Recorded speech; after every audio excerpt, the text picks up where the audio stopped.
দর্শক, শেষ মুহূর্তের ঈদ যাত্রার খবর জানবো আমার সহকর্মীদের কাছ থেকে। শুরুতেই যাচ্ছি কমলাপুর রেল স্টেশনে, সেখান থেকে যুক্ত হচ্ছেন আমার সহকর্মী তানভীর মৌসুম।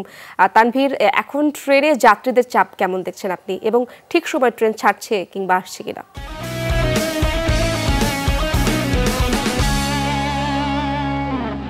ইশরাত, কমলাপুর রেল স্টেশনের যাত্রী চাপ অনিয়মিত, কখনো একটু বেশি হচ্ছে, আবার কখনো একটু কম, এবং ট্রেন আসা যাওয়ার উপর কিন্তু আসলে যাত্রী চাপটি নির্ভর করছে।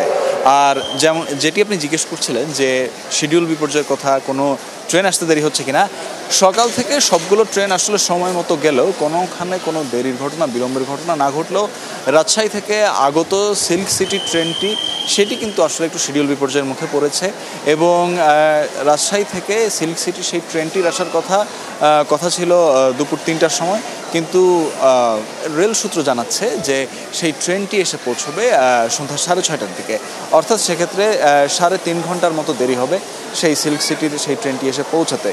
এবং এর মধ্যে সেই রেলের যাত্রী যারা রয়েছেন, গ্রাহক যারা রয়েছেন, তাদেরকেও কিন্তু রেল কর্তৃপক্ষের তরফ থেকে মেসেজ দিয়ে দেওয়া হয়েছে, এবং কেউ যদি টিকিটের জন্য রিফান্ড করতে চান সেই সুযোগটিও থাকবে বলে রেল কর্তৃপক্ষ জানিয়েছে। এছাড়া আমরা দেখছি যে আসলে প্রচুর পরিমাণে যাত্রী আসা যাওয়ার মধ্যে আছেন। আসলে যদি বলি যে যেহেতু এবারে ঈদের আগের দিন হওয়ার কারণে কিন্তু আসলে অন্যান্য সময় এই গত কয়েকদিন আসলে যে চাপটি গিয়েছে সে তুলনায় কিন্তু আজকের চাপ কিছুটা কম আছে। ইশরাত। তানভীর, ধন্যবাদ আপনাকে। দর্শক, এবার মহাসড়কের পরিস্থিতি জানবো। আমার সহকর্মী গাজীপুরের চন্দ্রা থেকে যুক্ত হয়েছেন আমার সহকর্মী হোসাইন আলী বাবু।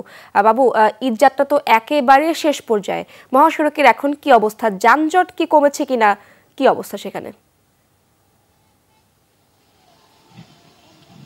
ইসরাত, শেষ দিনের অবস্থা হচ্ছে যে গাজীপুরের ঢাকা টাঙ্গাইল মহাসড়কে চন্দ্রামোড়ে আসলে একেবারেই স্বস্তির ভাবেই ফিরছেন উত্তরবঙ্গের যেসব মানুষ, সেই মানুষগুলো সকাল থেকে কিছুটা চাপ থাকলেই দুপুরের পর থেকে আসলে একেবারেই যে যাত্রীর চাপ এবং যানবাহনের চাপ একেবারেই কমে গিয়েছে। স্বাভাবিকভাবেই আসলে তারা বাড়ি ফিরতে পারছেন।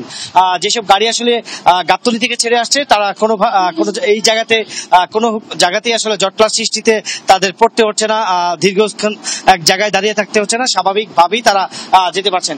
তার পাশাপাশি যেসব গাড়িগুলো আসলে দাঁড়ানো আমরা দেখতে পাচ্ছি, সেগুলো গাড়ি হচ্ছে যে কাউন্টারে যে গাড়িগুলো, সেই গাড়ি আসলে দাঁড় করিয়ে এখানে যাত্রী তুলছেন।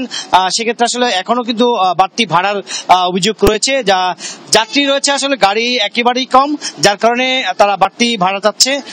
সর্বোপরি আসলে যে জেলা পুলিশ এবং হাই পুলিশ তারা বিভিন্ন পয়েন্টে কাজ করছে, যাতে এই যে স্বাভাবিক অবস্থা সেভাবে যেন উত্তরবঙ্গের মানুষ যারা এখনো যায়নি, যারা যাচ্ছে, তারা যেন স্বাভাবিকভাবে যেতে পারে, সেই ধরনের কিন্তু কাজ জেলা পুলিশ এবং হাই পুলিশ কিন্তু করছেন এই চন্দ্রামোড়ে। সর্বোপরি বলা চলে একেবারে 4 দিন পর এই চন্দ্রামোড়ে স্বস্তির দেখা মিলেছে।